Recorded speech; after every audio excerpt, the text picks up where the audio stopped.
telespectadores, boa noite a todos. Com a presença do nosso jornalista e amigo Pedro do Couto, o programa Eu e Você está no ar mais uma vez. E o nosso deputado Gerson Berger, hoje, em função de uma reunião de trabalho, não vai participar do programa. Mas, se Deus quiser, na semana que vem, ele aqui estará. Bom, mas hoje os assuntos especiais serão o possível lançamento do livro Mein Kampf e também com a participação especial do historiador Francisco Carlos, que abordará o assunto. Eu, especialmente, estou contra a edição desse livro, mas daqui a pouquinho nós vamos falar sobre isso. Também falaremos sobre a saúde no nosso município, a atuação das malfadadas OS. Na semana passada nós falamos sobre isso, mas hoje voltaremos porque realmente também é uma questão séria e que merece ser comentada.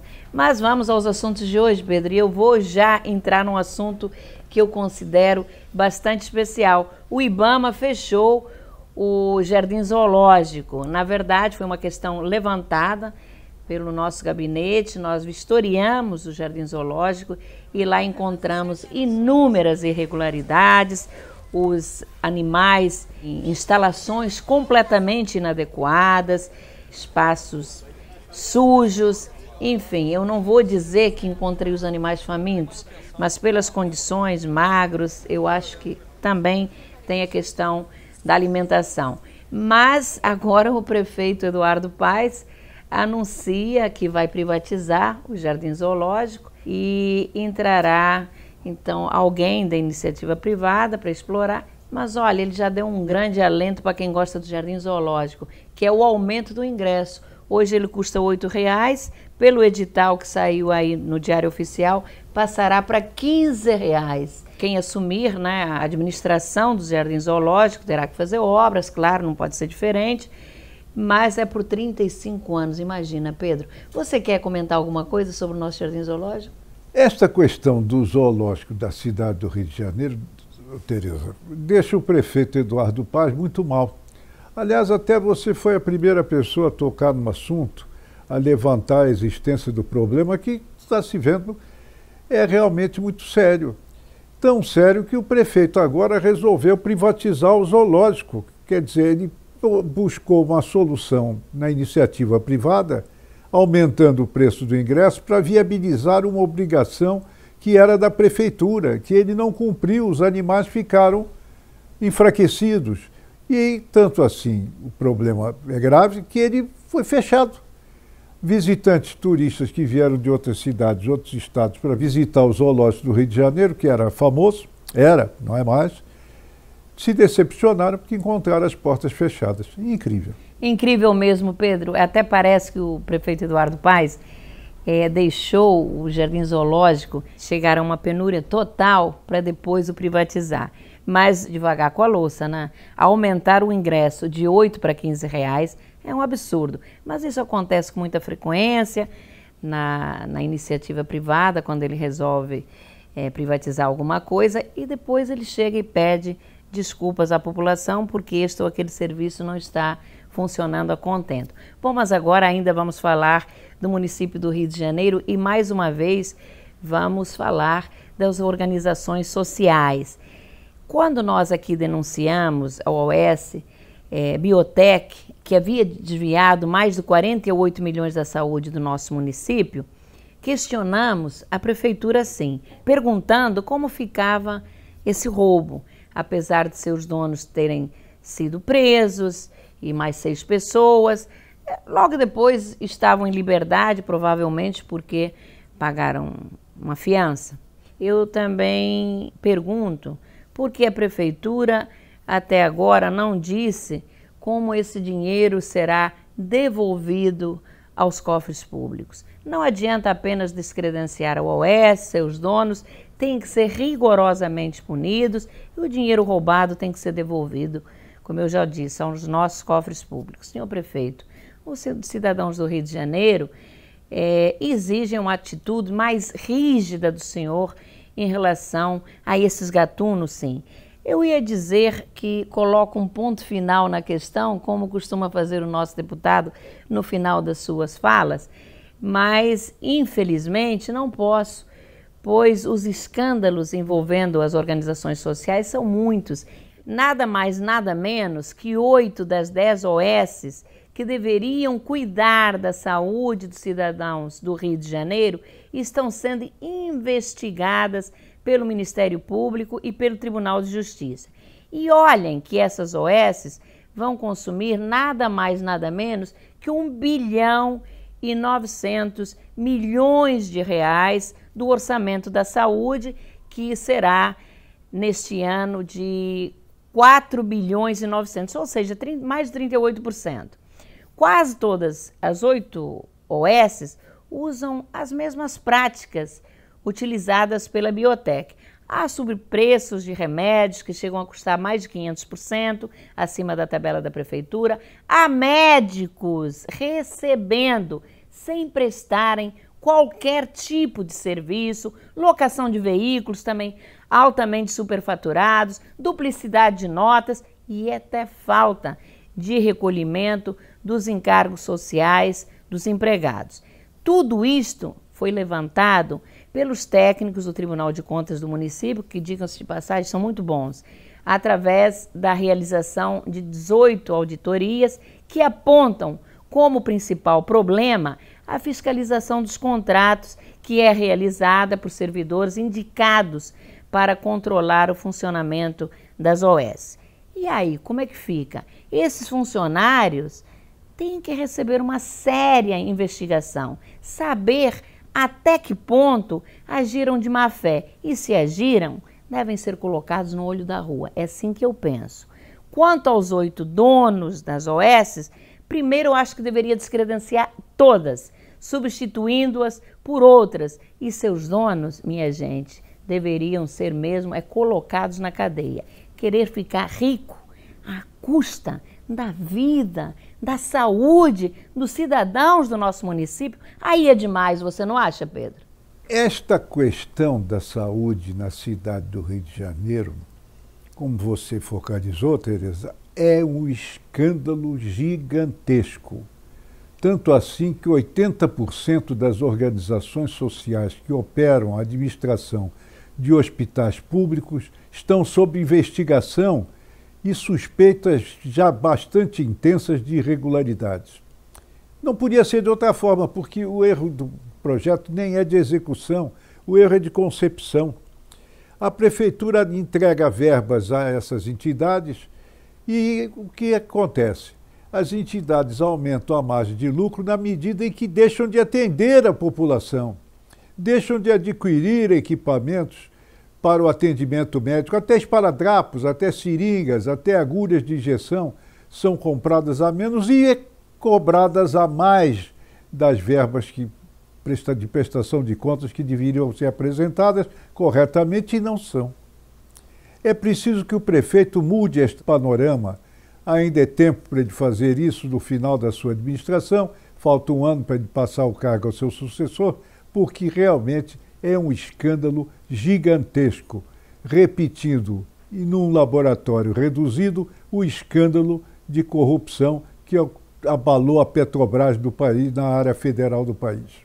Pois é, Pedro, eu só queria acrescentar que esse modelo de gestão da saúde é utilizado em São Paulo há 16 anos e tem dado muito certo, o que simplesmente confirma aquilo que nós sempre falamos aqui.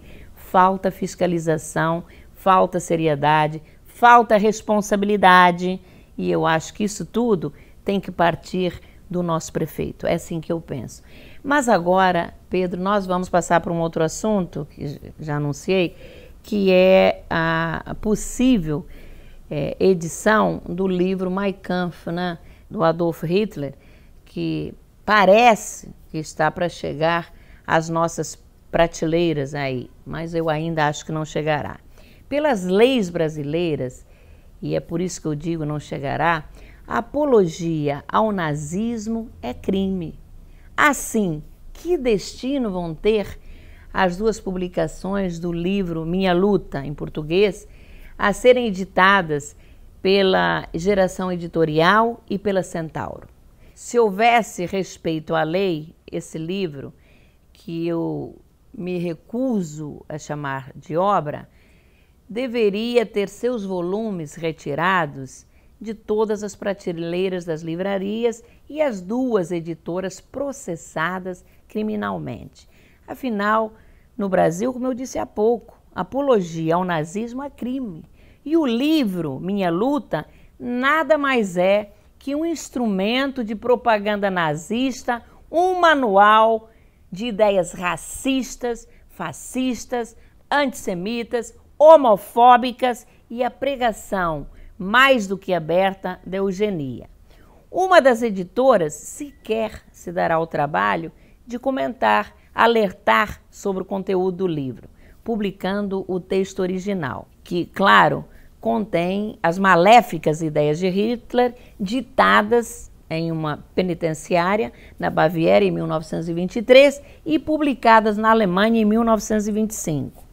Os argumentos de uma das editoras de que não é possível combater as ideias de Hitler e entender sua mente sem conhecer seus ideais racistas, violentos e abomináveis, bem definem o caráter oportunista daqueles que estão interessados, não tenho nenhuma dúvida, apenas em faturar, não importando os meios, mas sim o resultado final. Quanto à segunda editora, ela irá editar o Mein Kampf sem qualquer advertência ao leitor, mas nada de positivo a ser esperado.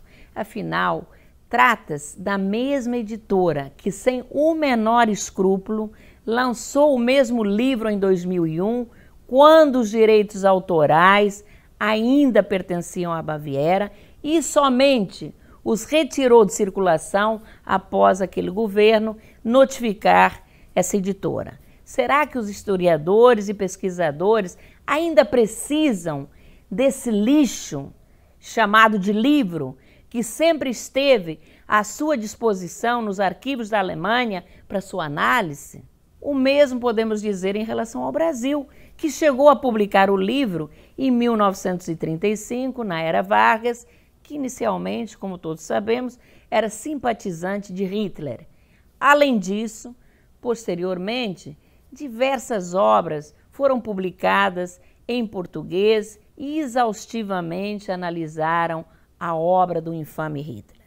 Apesar do respeito e da defesa da liberdade de expressão, entendo que a sociedade brasileira, que combate e enfrenta todos os dias o preconceito e a discriminação, não usufruirá de nenhum benefício com esse tipo de literatura, que é apenas propagadora do mal, que, sem dúvida, reacenderá cruéis sofrimentos impostos às vítimas e seus familiares que tiveram seus direitos humanos massacrados e desprezados pelo monstro Hitler. Pedro, antes de passar a palavra para os seus comentários, nós vamos trazer para os nossos amigos telespectadores uma entrevista com o pesquisador, com o historiador, professor Francisco Carlos, que é uma pessoa muito gabaritada no assunto.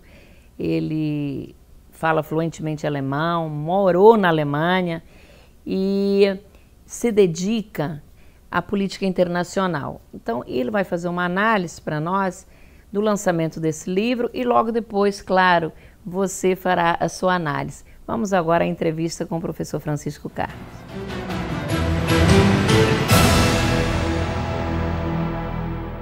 Bom, minha gente, mas hoje nós temos a satisfação de ter em nosso programa a presença do grande historiador, professor Francisco Carlos. E o assunto de hoje, na minha avaliação, eu diria até deprimente, professor. O professor Francisco Carlos, que é um profundo conhecedor de assuntos internacionais e de um tema que nos toca muito, que é a questão do Holocausto, os males que o nazismo trouxe à humanidade.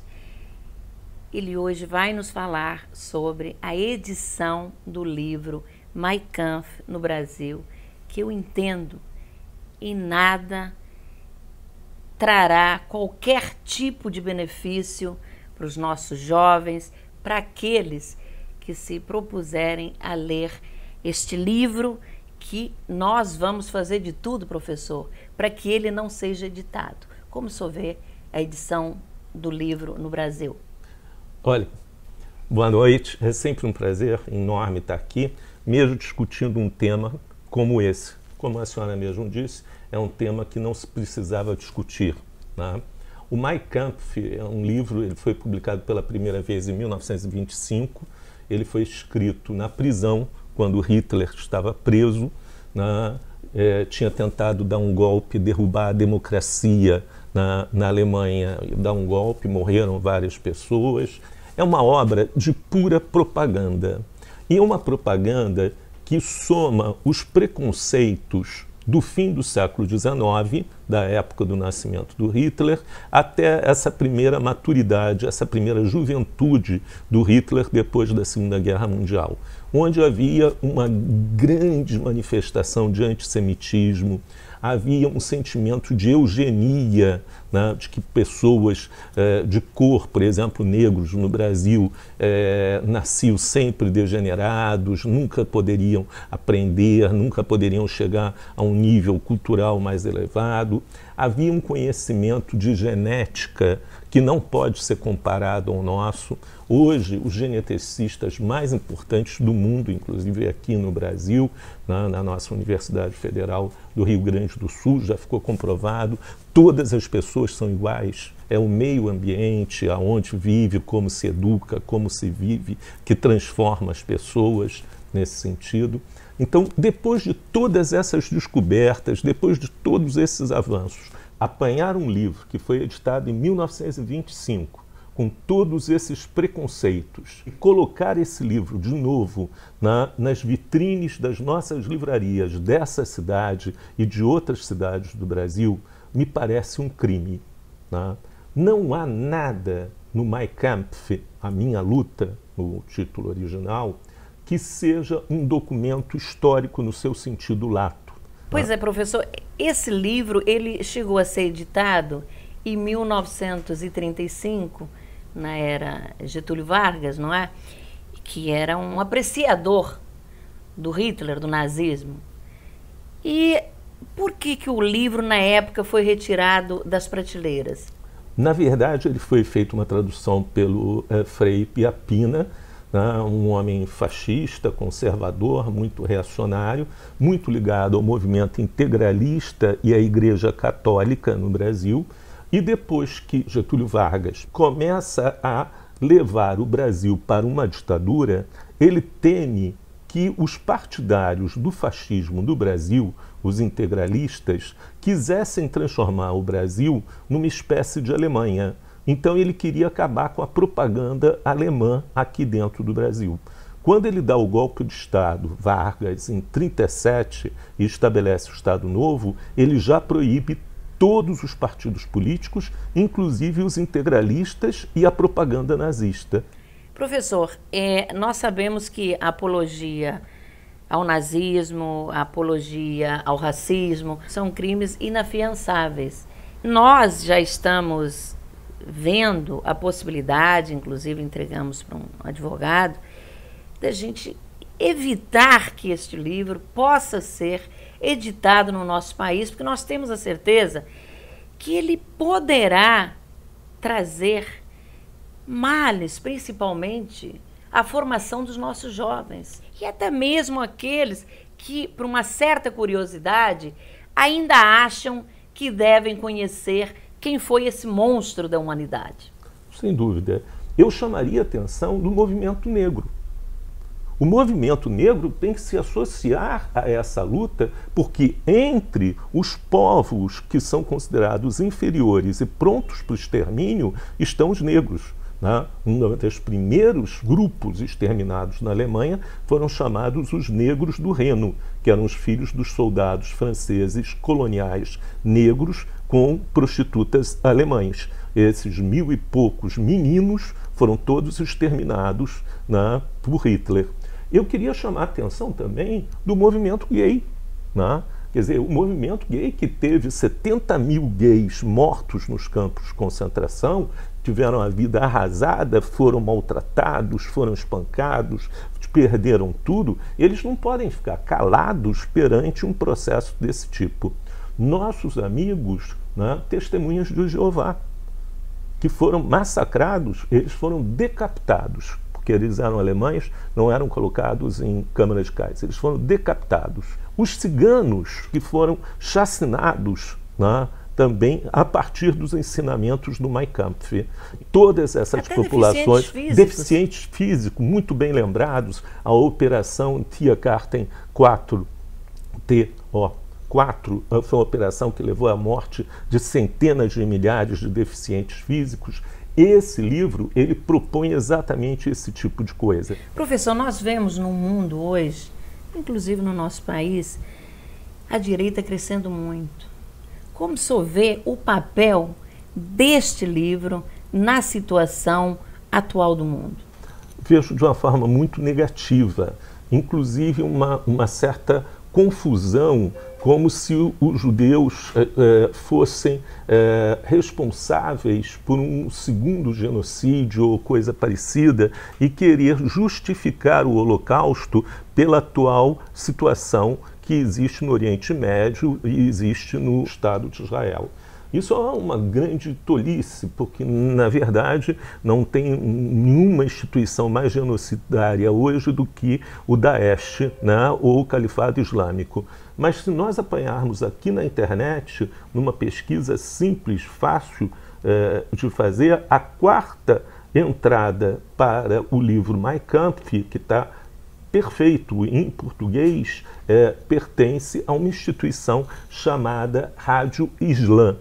Né? O Islã é uma religião séria, né, de pessoas bastante moderadas, que convivem, sempre conviveram durante séculos com judeus e com cristãos, e que não precisam de maneira alguma estar em luta constante com eles. Qualquer um pode ter se apoderado desse nome Rádio Islã para publicar o Mein Kampf. Mas isso mostra bem como se quer juntar ódios antigos com ódios novos, e como isso pode ainda tornar mais perigosa a situação política mundial. Obrigada, professor. Realmente é soma de ódio mais ódio. Onde nós vamos chegar. Foi um prazer muito grande tê-lo em nosso programa. Espero que o senhor possa vir muitas vezes. Sabemos o quanto o senhor é ocupado, o esforço que deve ter feito para estar conosco aqui, e é uma alegria sempre. Espero poder contar com a sua presença em outras oportunidades para esclarecer os nossos telespectadores, o senhor que tem um conhecimento tão profundo nesses assuntos, e agora aí com a edição, com a possível edição do livro Mein Kampf, que nós, como disse no início do programa, de tudo faremos para que ele não seja editado. Perfeito. Obrigado pela oportunidade. Obrigada.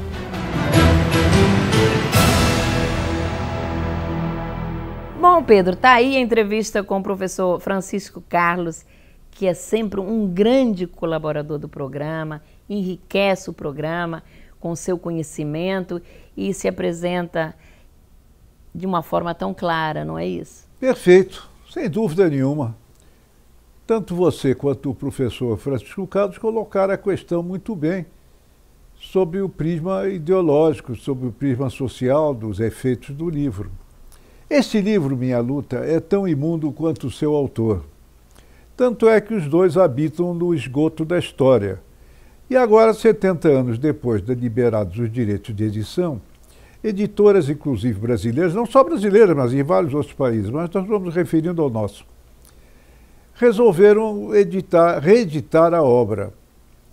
É um problema difícil de ser resolvido, porque se de um lado ele tem a propaganda de princípios que colidem com a Constituição brasileira, com a legislação do nosso país, de outro há a decisão do Supremo Tribunal Federal, no caso das biografias, que eliminou qualquer censura prévia no país.